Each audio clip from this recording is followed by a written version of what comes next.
से रहो अब ते गुंडा गर्दी कोई जेता बंद हो। बंद रहे पिंजरा में बिहार के से रहो अब ते गुंडा गर्दी होई जेता बंद हो।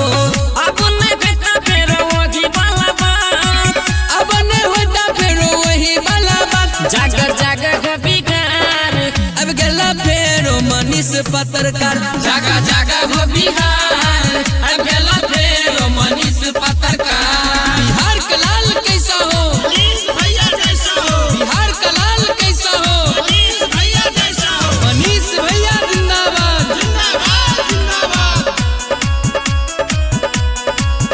हाँ बिहार के नंबर 1 छिए पत्रकार को ओकरा डर से थर थर कांपे घुसपैठी सरकार को। बिहार के नंबर 1 रहे पत्रकार हो वकरा डर से थर थर कांपे घुसपैठी सरकार हो।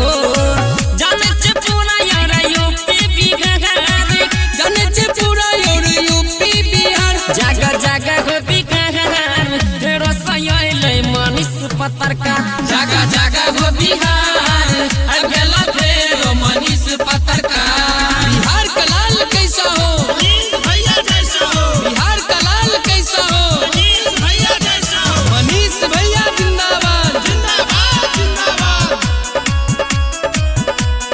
हाँ सच्चा बोले वाला के देखो लागे छै दबकही में के।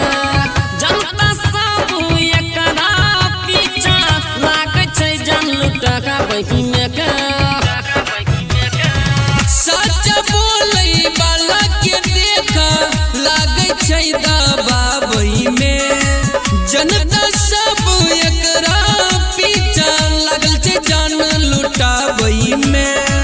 अब ने घटा संतोष और इंतजार, अब न हेता प्रमोद और इंतजार। जगह जगह हो बिहार अब गला फेरो मनीष पत्रकार। जागा जागा हो बिहार अब गेला फेरो मनीष पत्रकार।